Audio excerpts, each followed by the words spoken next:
Introducing the remarkable archetype, the dangerous gentleman. With a demeanor that commands respect and a hint of potency, he embodies strength tempered by virtue. Though his capabilities could veer towards danger, he channels his power for noble causes, serving others and safeguarding those in need. Rooted in a profound love for both God and humanity, he navigates life with discipline and purpose. In his presence, one witnesses the harmonious blend of power and benevolence, a testament to the true essence of masculinity. Step into the world of the dangerous gentleman, where strength is wielded for righteousness, and discover a captivating embodiment of honor and valor. Welcome to the Dangerous Gentleman podcast. Yes, I am the Dangerous Gentleman. No, I did not give myself that nickname, but I certainly did earn it. Over the last couple of months, I've been doing a little bit more political/social commentary, and I've gotten some really good feedback on that. So I decided that I'm going to dive into that a little bit more. Over the last week, some pretty big things happened. Well, one thing in particular that I am excited about, and that is that Robert F. Kennedy Jr. is joining forces in some way with Donald Trump, and he is endorsing him.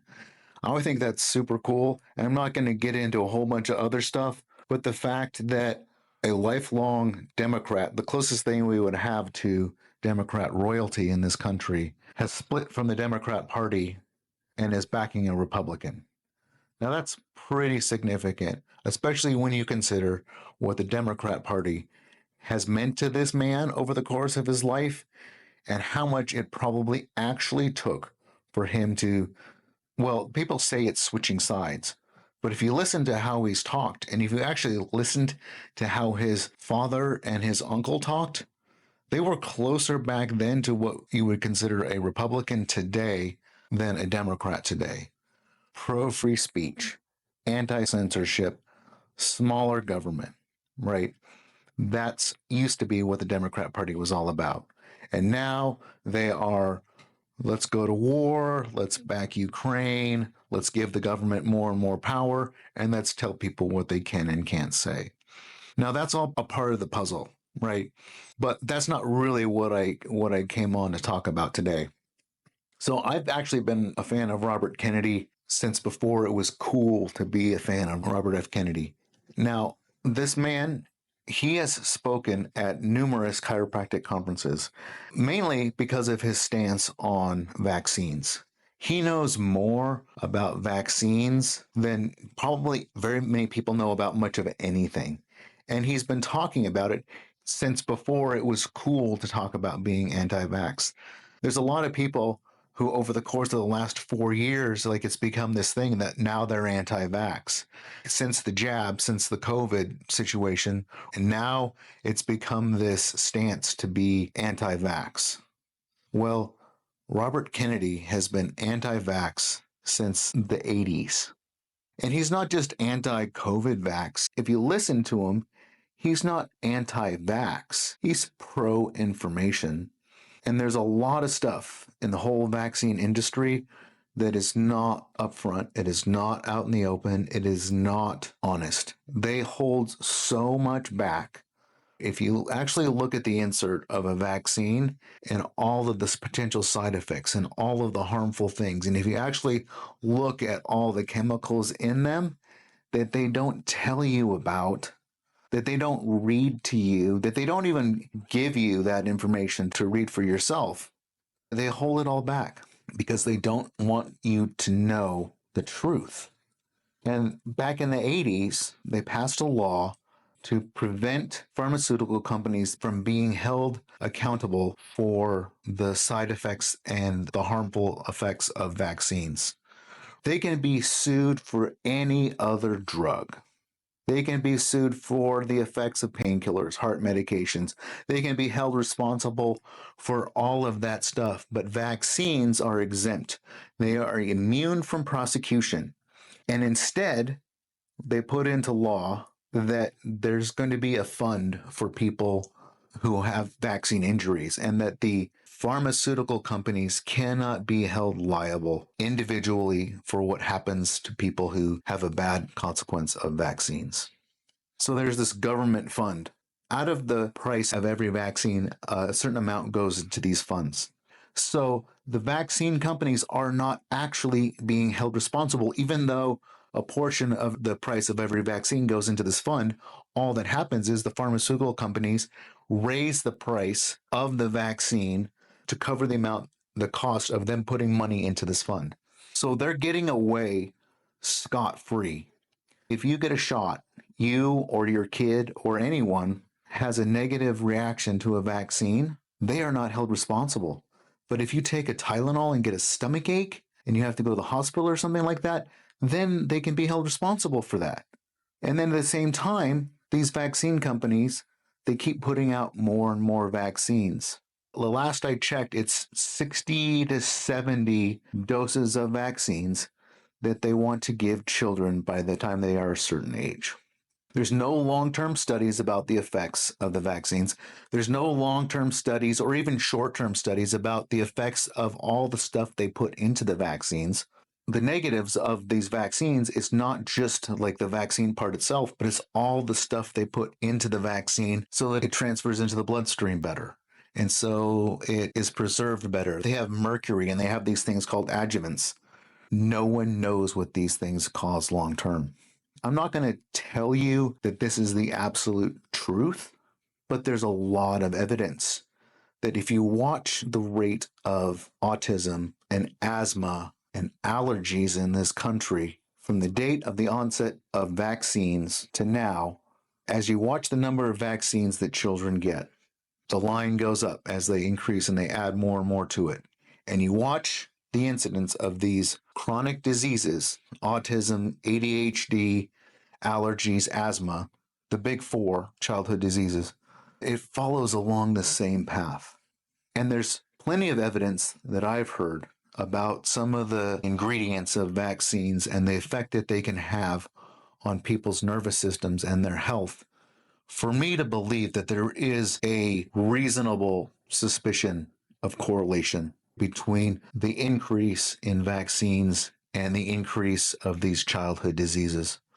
Again, I'm not going to tell you that this is absolutely the truth, but I've seen enough that I know and that I believe it, and I've talked about it. I've been anti-vaccine since before it was cool. I started learning about vaccines when I was in chiropractic school. 2005 to 2008 was when I was in chiropractic school, and I grew up in a medical household. My dad is a medical doctor. We had all the shots as kids. So we grew up with the idea that this was, generally speaking, a decent idea. We weren't anti-vax growing up. As we got older, my dad started to dabble into some more of this information and started to share a little bit of it with us, but it was never pushed on us. Well, I went to chiropractic school and I started to really hear for the first time what the potential side effects are of these drugs and the connection between especially vaccinations and especially MMR, measles, mumps, rubella, and polio. Those two vaccines were the big ones that I always heard in connection with autism. And guess whose name was on the speaker list of a lot of those conferences? Robert F. Kennedy Jr. He has been a champion of this particular topic for decades. I don't agree with everything that Robert Kennedy says, but the stuff he says about healthcare, the stuff he says about vaccines, the stuff he says about chronic disease in this country, 100% I can back him up on that. And I hope that if Donald Trump gets elected to be president, he puts Robert Kennedy in a position where he can go after the people that are responsible for that stuff. The big pharmaceutical companies, and then they can maybe change that law so that the pharmaceutical companies can be held responsible for the effects of their vaccines. Just in case you're wondering, the reasoning they used to remove the responsibility from vaccine companies in order to make them immune from prosecution was because vaccines have been demonstrated to be such a positive on society that pharmaceutical companies should not be restricted in any way from being able to promote and research these drugs. That's their reasoning. These drugs are too important for them to be regulated like that. Well, too big to fail? Why should they not be held responsible? Why should not they not be held responsible? Right? Why should they not be at least asked to improve the safety of them? To do some short and or long-term studies about the effects of them long-term and how much do they actually prevent versus how much do they actually cause? Because each of those four big childhood diseases, asthma, autism, ADHD, and allergies, those things have all been skyrocketing. Kennedy was talking about it in a recent speech. It costs the United States government trillions of dollars. The amount of money that our healthcare system spends on chronic disease, he said, I believe was 3 to 4 times what we spend every year on national defense in the military. 3 to 4 times what we spend on national defense and the military is what we spend on chronic disease. It's causing infertility. It's causing all of these other things, and it's making us a country that is unfit to be able to defend itself. Hormone levels are all over the place, boys and girls, all these drugs that they give them, all of these vaccines, and then the treatment that they have to give the kids for the disease that was caused by the vaccines. It is obscene, and these companies are not being held responsible. And then we pump the kids full of sugar, and we pump the kids full of processed foods and chemicals and stuff that didn't even exist 50 or 100 years ago. You walk into a grocery store, and the entire center of the store, 75, 80, 90% of what's in the store didn't even exist 100 years ago. Meat, vegetables, bread, eggs, dairy. That's what existed. That's what people ate. Those were the staples of a healthy family diet in the United States of America, and we were healthier for it. Well, actually, now, for the first time in a very, very long time, the average lifespan is starting to decrease in the United States. But yes, some things have actually increased. So our lifespan, up until, like I said, a few years ago, our lifespan was steadily increasing, and we were living longer than before. But the truth is, to me, how long I live is not as important as how well I live. Yeah, there are people who live until they're 90 years old, but the last 20, 30 years of their life, they are living in terrible health.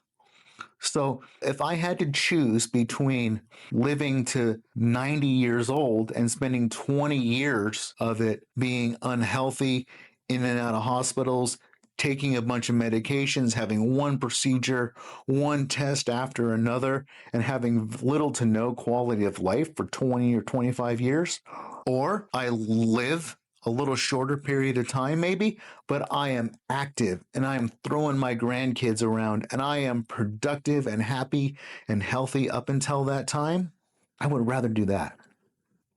Right?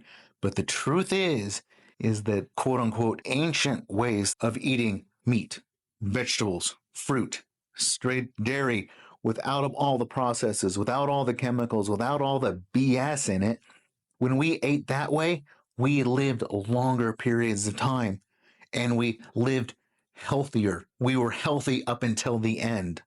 There wasn't this long, slow decline of Alzheimer's and heart disease and all of this dementia. That's not the way people used to live. We have to figure out where the trade-off is. And so a lot of this stuff that Kennedy is talking about, I'm like, preach it, brother. Preach it. Preach it. Now, he talks about Ukraine and he talks about censorship and some of that stuff too. But if you listen, his passion is the health. His passion is for the health of children. He's literally been fighting that battle for decades. And I've been fighting that same battle for decades too. The truth is that our kids could be so much healthier, that we could be so much healthier, and that we need to set the example. But there are powers that be that may or may not want us to not be as healthy as possible and to potentially be subjugated to a system.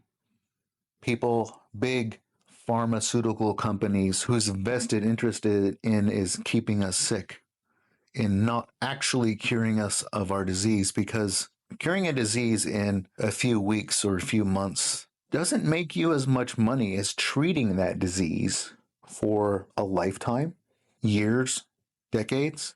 You make a lot more money treating a disease than you do curing a disease. Just think about that one for a minute. And if they actually put their money and their effort and their intention behind curing these diseases, they wouldn't make as much money. So what benefit does it have for them in keeping us sick? It lines their pockets, right? The decrease in fertility rates, the decrease in testosterone levels in men. I bet you don't know this, but decreased testosterone in men causes increased compliance. It causes men to be susceptible to suggestion, and it causes them to be more docile. Sound familiar at all? Sound like it could be part of a bigger plan?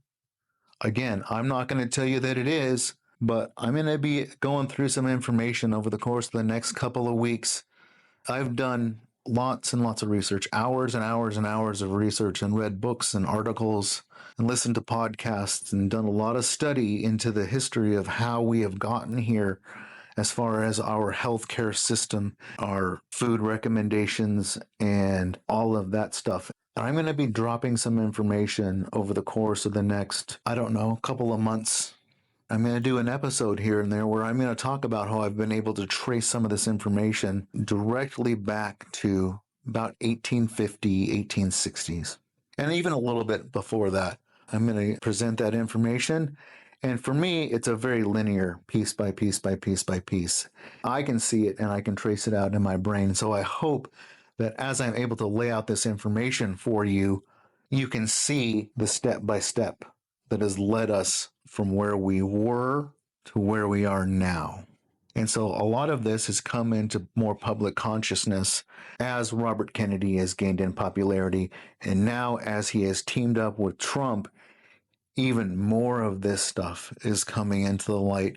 And I really hope that he is put into a position and he and Trump can work together to really bring some responsibility and accountability to the people who really need it, to the people who have led this country and in a lot of ways this world down a dangerous and unhealthy path that has caused at least millions of deaths. At least millions of deaths, if not more.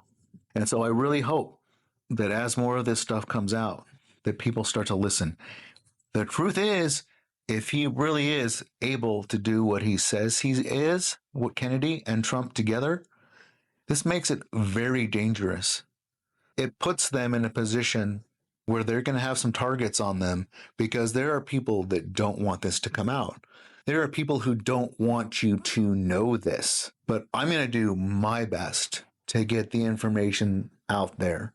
The information that I have, the things that I've been able to learn. And I'm not going to share anything that's maybe earth-shattering or whatever, because everything that I can see, everything that I have researched, is easily provable. And I will share my resources and I will share my information with you.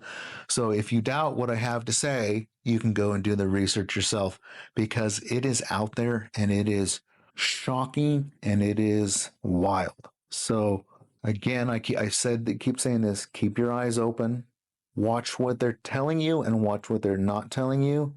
Pay attention to what Robert Kennedy is saying, and especially in regards to health and vaccine and big pharma, because he's dropping some bombs. And if those bombs are actually able to land, there's going to be a pretty big shakeup. All right. Talk to you later. So if you like this content, please give it a rating, a review, and share it with your friends. Also, if you'd like to learn a little bit more about me and what I'm all about and what I can maybe do for you, check out my website at thedangerousgentleman.org. That's thedangerousgentleman.org. Thank you for listening.